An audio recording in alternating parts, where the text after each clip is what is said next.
Un simple SMS a détruit 32 ans d'illusions sur mon fils.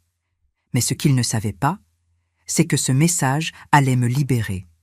Je m'appelle Annie Blanchard, j'ai 71 ans et je vis à Nantes dans la maison que mon mari Henri et moi avons construite ensemble. Nous avons été mariés pendant 35 ans, jusqu'à ce qu'un infarctus me l'arrache il y a 5 ans. Ensemble, nous avions bâti une vie dont j'étais fière. Nous n'étions pas riches, mais nous étions prudents. Nous avions économisé, investi sagement, remboursé notre crédit immobilier avant l'heure. À la mort d'Henri, j'ai hérité de tout ce que nous avions construit. La maison, estimée à 450 000 €, sa pension de réversion, nos placements. Pas une fortune, mais de quoi vivre confortablement. Mon fils Christophe avait toujours été un bon fils, du moins c'est ce que je croyais. Il appelait régulièrement, venait pour les fêtes avec sa femme Audrey et leurs 2 enfants, Léo et Chloé. Nous avions nos déjeuners du dimanche, nous fêtions les anniversaires ensemble. Je les aidais quand je le pouvais. Du babysitting, un coup de main financier quand ils avaient besoin de refaire leur toiture ou quand la voiture d'Audrey est tombée en panne. Étais-je une grand-mère généreuse ou étais-je utilisée? Je ne me posais pas cette question à l'époque. La première fissure est apparue il y a 6 mois. Christophe m'a appelé, la voix tendue par le stress. Ils avaient besoin de 12 000 €. Des frais médicaux, m'a-t-il dit. La mère d'Audrey avait un cancer et certains traitements n'étaient pas remboursés par la sécurité sociale. Je n'ai pas hésité. J'ai fait le virement le lendemain. Mais quelque chose me tracassait. Lors du dîner suivant, j'ai demandé des nouvelles de la mère d'Audrey, comment elle se remettait de son traitement. Audrey m'a regardé avec confusion. Se remettre de quoi? Christophe est intervenu rapidement. Maman a du mal comprendre, c'était juste un traitement préventif. Mais le mal était fait. J'ai vu le mensonge dans ses yeux. J'ai commencé à faire attention. Vraiment attention. La façon dont le visage d'Audrey se durcissait quand je mentionnais mes placements. La façon dont Christophe orientait les conversations vers mes projets. Les suggestions désinvoltes sur les maisons de retraite. « Tu te fais vieille, maman. Ce ne serait pas plus simple? J'avais 71 ans et je courais 5 kilomètres chaque matin. De quelle assistance pensait-il que j'avais besoin? » Puis est arrivé le SMS qui a tout changé. Je prenais mon café dans la cuisine, la lumière du matin filtrant par les fenêtres qu'Henri avait installées de ses propres mains, quand mon téléphone a vibré. Le nom de Christophe est apparu sur l'écran. J'ai souri, m'attendant à une photo de mes petits-enfants. À la place, j'ai lu des mots qui m'ont frappé comme une gifle en plein visage. « Ne compte pas sur moi pour m'occuper de toi quand tu seras vieille. J'ai ma propre vie et ma famille. » Mes mains tremblaient. J'ai relu le message encore et encore. Il n'y avait aucun contexte, aucune dispute préalable. Nous avions dîné ensemble 3 jours plus tôt. Tout semblait normal. Qu'est-ce qui avait déclenché cela? Ou bien ce ressentiment couvait-il depuis toujours sous la surface, caché derrière des sourires et des visites de courtoisie? Je suis restée assise près d'1 heure, mon café refroidissant dans ma tasse. Comment étais-je censée répondre? Supplier? M'excuser d'être un fardeau que je n'avais jamais demandé à être? J'ai pris une grande inspiration, j'ai redressé le dos comme Henri l'admirait tant, et j'ai tapé un seul mot. D'accord. J'ai appuyé sur envoyer et j'ai posé le téléphone. Mon cœur battait fort, mais mes mains étaient instables. Cet après-midi-là, j'ai appelé mon avocat. Mais avant de continuer, vérifiez si vous êtes déjà abonné à la chaîne et dites-nous en commentaire de quelle ville ou pays vous nous regardez. Nous aimons beaucoup savoir jusqu'où nos histoires voyagent. Le jeudi suivant, j'étais assise dans le bureau de maître Philippe Renaud. Nous avions travaillé ensemble après la mort d'Henri pour régler la succession. C'était un homme discret, compétent, en qui j'avais confiance. Je lui ai tout raconté. Le SMS, les mensonges sur l'argent, mes soupçons. Il m'a écouté sans m'interrompre, prenant des notes de temps en temps. Quand j'ai eu fini, il a posé son stylo et m'a regardé par-dessus ses lunettes. « Madame Blanchard, que voulez-vous faire exactement ?» J'ai réfléchi avant de répondre. Je veux protéger ce qui m'appartient, et je veux vivre. Vraiment vivre. Pas attendre la mort en gardant tout pour des gens qui ne voient en moi qu'un compte en banque. Il a hoché la tête. Alors commençons par faire le point sur votre situation. Ce soir-là, j'ai étalé tous mes relevés bancaires sur la table de la cuisine. J'ai additionné chaque virement fait à Christophe et Audrey au cours des 4 dernières années. Les 12 000 € pour le prétendu cancer. 4 000 € 2 ans plus tôt pour leurs vacances, enfin, ce que Christophe avait appelé un fonds d'urgence familiale. 3 000 € par-ci, 7 000 € par-là. Des sommes assez petites pour que je ne les questionne jamais. Mais là, les voyant alignés ensemble, le schéma était indéniable. En 4 ans, je leur avais donné plus de 40 000 €. Est-ce qu'une seule de ces urgences était réelle? Ma décision s'est cristallisée cette nuit-là.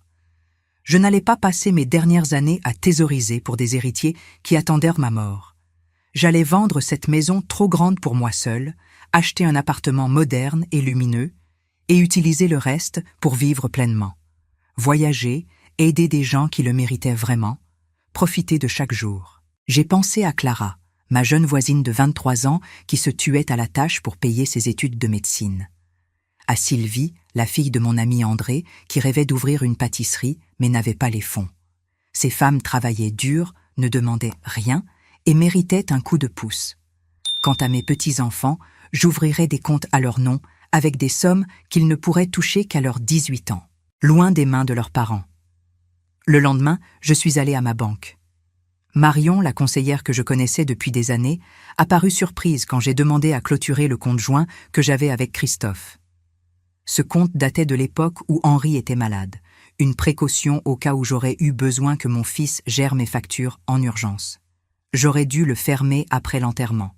Je ne referai plus cette erreur.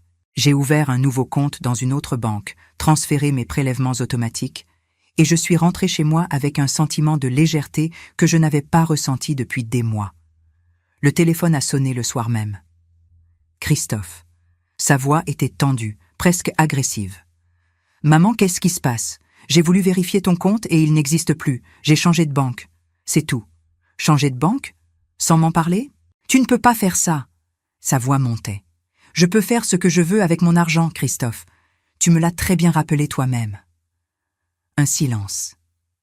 Puis sa voix, plus basse, menaçante. « Tu vas le regretter, maman. » J'ai raccroché. Mes mains ne tremblaient plus. Christophe est arrivé un samedi matin sans prévenir. J'étais dans mon jardin en train de tailler mes rosiers quand j'ai entendu une voiture freiner brutalement dans mon allée. La portière a claqué. Des pas ont martelé le chemin. Je n'ai même pas eu le temps de me lever avant qu'il surgisse par le portail du jardin, le visage rouge de colère. « Qu'est-ce que tu as fait ?» Il criait presque. J'ai posé mon sécateur calmement et je l'ai regardé. « Baisse le ton. Les voisins peuvent t'entendre. Je me fiche des voisins. Je viens d'apprendre que tu as mis la maison en vente. Cette maison, maman. La maison de papa. » Je me suis levée, essuyant la terre de mes mains. « Oui, je vends la maison. Elle est trop grande pour moi toute seule. Je vais acheter un appartement plus petit et utiliser la différence pour profiter de ma retraite. Tu ne peux pas faire ça. Cette maison devait me revenir. Papa l'a construite pour la famille. » Sa voix s'était brisée sur le dernier mot, mais je n'ai vu aucune émotion sincère dans ses yeux, seulement de la panique. De la panique à l'idée de perdre ce qu'il considérait déjà comme son dû. « Ton père a construit cette maison pour nous deux, » ai-je répondu fermement. « Il est parti, et maintenant, elle m'appartient. À moi seule. J'en fais ce que je veux. Tu n'es pas en état de prendre ce genre de décision. Tu vieillis, tu ne réfléchis plus clairement. Je vais consulter un avocat. Je vais prouver que tu n'as plus toute ta tête. » J'ai soutenu son regard sans ciller. « Fais ce que tu veux, Christophe. J'ai 71 ans. Je cours 5 kilomètres 3 fois par semaine. Je gère mes finances, ma maison et ma vie sans l'aide de personne. Bonne chance pour prouver que je suis folle. » Il est parti en claquant le portail si fort que les gonds ont tremblé. J'ai attendu que le bruit de sa voiture s'éloigne pour rentrer chez moi et appeler Maître Renaud. Je lui ai tout raconté. Il m'a conseillé de me préparer. « Rassemblez tous vos documents médicaux, » m'a-t-il dit. « Demandez à votre médecin un certificat attestant de votre bonne santé physique et mentale. Notez chaque interaction avec votre fils, chaque menace, chaque tentative de manipulation. Si ça va devant un juge, vous aurez besoin de preuves. » 3 jours plus tard, Audrey est venue seule. Elle a sonné à ma porte avec un sourire doux et une lettre à la main. Une lettre d'excuse, soi-disant. Christophe était stressé par le travail. Il ne pensait pas ce qu'il avait dit. « Nous voulons arranger les choses. » Chaque mot suintait la manipulation. J'ai pris la lettre poliment, je l'ai remercié d'être passé et j'ai refermé la porte. Puis j'ai photographié la lettre, noté la date et l'heure de la visite et rangé le tout dans mon dossier de documentation. Le lendemain, j'ai appelé mon ami André à La Baule. « J'ai besoin de prendre l'air quelques jours. Je peux venir chez toi ? » « Viens tout de suite, » m'a-t-elle répondu sans hésiter. « On marchera sur la plage et tu me raconteras tout. » J'ai préparé un petit sac et je suis partie le jeudi matin, laissant derrière moi une maison vide et un fils qui, je le savais, n'en avait pas fini avec moi. Les 3 jours passés chez André m'ont fait un bien immense. Nous avons marché sur la plage de La Baule, les pieds dans le sable humide, regardant les vagues s'écraser doucement sur le rivage. Je lui ai tout raconté, le SMS, les mensonges, les menaces. Elle m'a écouté sans me juger. « Tu fais ce qu'il faut, Annie », m'a-t-elle dit en me prenant le bras. « Ne te laisse pas manipuler. Ton argent, c'est ta vie. Tu as le droit d'en profiter. » Ces mots m'ont donné de la force. Je suis rentrée à Nantes le dimanche soir, fatiguée mais apaisée. J'avais retrouvé ma clarté d'esprit. Le dimanche suivant, vers 14 heures, j'étais en train de lire dans mon salon quand j'ai entendu une voiture se garer devant chez moi. Puis des voix. Celle de Christophe, celle d'Audrey et les rires aigus de mes petits-enfants. Mon cœur s'est serré. J'ai ouvert la porte avant qu'il ne sonne. Léo, 6 ans, a couru vers moi. « Mamie, on t'a apporté des gâteaux. Maman a dit que tu étais pas bien. » Je l'ai serré dans mes bras, respirant son odeur de petit garçon. Sa sœur Chloé, 4 ans, est venue réclamer son câlin aussi. Par-dessus leur tête, j'ai croisé le regard de Christophe. Il souriait, mais ses yeux restèrent en froid. « On s'est dit qu'on allait te faire une surprise », a dit Audrey d'une voix mielleuse. « Une journée en famille, comme avant. Vous auriez dû appeler avant de venir, » ai-je dit prudemment en me dégageant des enfants. « Mamie, tu veux pas nous voir ?» La voix de Léo était confuse, blessée. Qu'étais-je censée répondre? Que oui, je voulais les voir, mais pas comme outil de manipulation. Je les ai fait entrer. Ils se sont installés dans mon salon. Les enfants ont sorti des livres de coloriage pendant que Christophe et Audrey prenaient place sur mon canapé comme s'ils étaient chez eux. Après 20 minutes de conversation forcée sur la météo et l'école des enfants, Audrey a envoyé les petits jouer dans le jardin. Une fois la porte refermée, son masque est tombé. « Annie, on est venu s'excuser. On a mal géré cette situation. On veut que tu renonces à vendre la maison. Reste ici, près de nous, près de tes petits-enfants. » J'ai secoué la tête. Ma décision est prise. Je vends, j'achète plus petit et je vis ma vie. Ce n'est pas négociable. Le visage d'Audrey s'est durci. Tu es égoïste. Tu penses à toi alors que ta famille a besoin de toi. Et si tu t'entêtes, tu ne reverras plus jamais tes petits-enfants. On déménagera s'il le faut. On leur dira que c'est toi qui n'as pas voulu les voir. La menace m'a frappé comme un coup physique. Utiliser Léo et Chloé comme monnaie d'échange. J'ai senti la nausée monter. « Sortez de chez moi », ai-je dit d'une voix que je ne reconnaissais pas. Maintenant. Ils sont partis en arrachant les enfants du jardin. Mais mamie a été coupée par la portière qui claquait. Ce soir-là, j'ai appelé Maître Renaud. Ils vont essayer de me faire interdire. « Préparez-vous », m'a-t-il répondu. La lettre officielle est arrivée 3 semaines plus tard. Christophe avait déposé une requête auprès du juge des tutelles pour me faire placer sous tutelle. Motif invoqué, capacité mentale diminuée, décisions irrationnelles mettant en danger mon patrimoine. J'ai lu la lettre calmement, assise à ma table de cuisine. Ainsi, mon propre fils voulait me faire déclarer incapable de gérer ma vie. J'ai appelé Maître Renaud immédiatement. « Laissez-les faire », m'a-t-il dit avec assurance. « Acceptez l'évaluation psychiatrique. Vous la passerez sans problème et leur dossier s'effondrera. » 1 semaine plus tard, j'étais assise face au docteur Nathalie Marchand, psychiatre expert auprès des tribunaux. Pendant 3 heures, elle m'a posé des questions sur ma vie, mon éducation, mes décisions financières, ma relation avec Christophe. Elle m'a fait passer des tests cognitifs, des exercices de mémoire, des problèmes de logique. Elle a consulté mes dossiers médicaux et parlé à mon médecin traitant. À la fin, elle m'a regardé droit dans les yeux. « Madame Blanchard, mon rapport officiel ira au tribunal. Mais je peux vous dire dès maintenant qu'il n'y a aucun signe de déclin cognitif ou d'incapacité. Vos décisions sont parfaitement rationnelles. L'audience a eu lieu un mardi de novembre, dans une salle grise du tribunal de Nantes. Christophe et Audrey étaient assis de l'autre côté de l'allée avec leur avocat. Ils ne m'ont pas regardé. J'étais avec Maître Renaud, vêtu de mon plus beau tailleur, les mains stables. L'avocat de Christophe a parlé le premier. Il a dépeint une veuve vulnérable, isolée, prenant des décisions erratiques sous l'influence de son avocat. Il a suggéré un début de démence. Puis le docteur Marchand a témoigné. En 15 minutes, elle a démoli leur argumentation. Elle a détaillé mes scores cognitifs parfaits, ma compréhension complète de ma situation financière, ma capacité à expliquer clairement mes choix. Madame Blanchard présente des capacités de raisonnement supérieures à la moyenne pour son groupe d'âge, a-t-elle conclu. Ses décisions, bien que difficiles émotionnellement pour sa famille, sont entièrement compétentes et autonomes. La juge, une femme d'une 60aine d'années, a regardé Christophe par-dessus ses lunettes. « Monsieur, pourquoi avez-vous envoyé à votre mère un SMS disant, je cite, « Ne compte pas sur moi pour m'occuper de toi quand tu seras vieille » Christophe est devenu rouge. Il a balbutié quelque chose sur le stress au travail. La juge l'a coupé. « Vous étiez stressé par l'argent. Et maintenant vous êtes contrarié que votre mère dispose de son argent selon ses propres souhaits plutôt que les vôtres. Cela me semble assez simple. » Elle a rendu sa décision. La requête de mise sous tutelle est rejetée. Madame Blanchard est manifestement saine d'esprit et a tous les droits de gérer ses biens comme elle l'entend. En sortant, Christophe m'a attrapé le bras dans le couloir. « Ce n'est pas fini.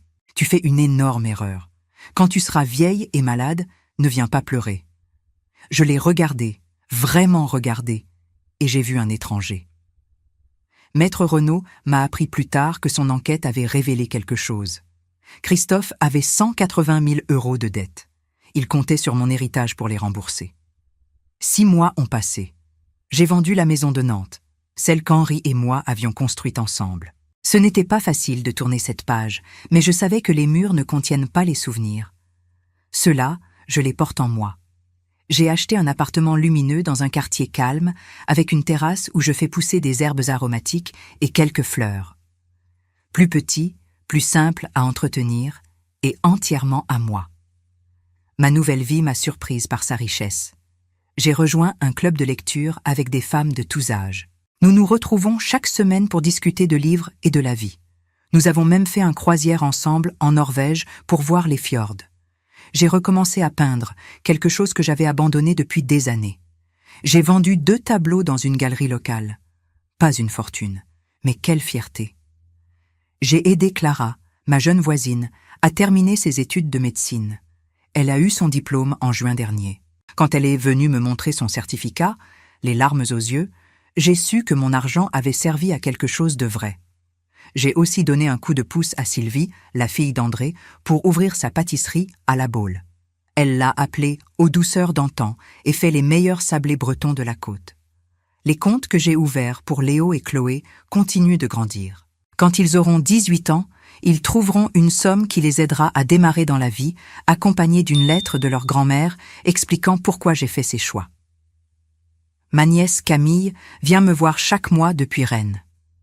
Nous avons développé une vraie amitié. « Tu es la femme la plus courageuse que je connaisse, tante Annie », m'a-t-elle dit un jour. Venant de quelqu'un qui me connaissait à peine 1 an plus tôt, ces mots m'ont touché profondément. Quant à Christophe et Audrey, j'ai appris qu'ils avaient déposé un dossier de surendettement. Ils ont perdu leur maison et vivent maintenant dans un petit appartement. Audrey travaille dans une boutique de prêt-à-porter.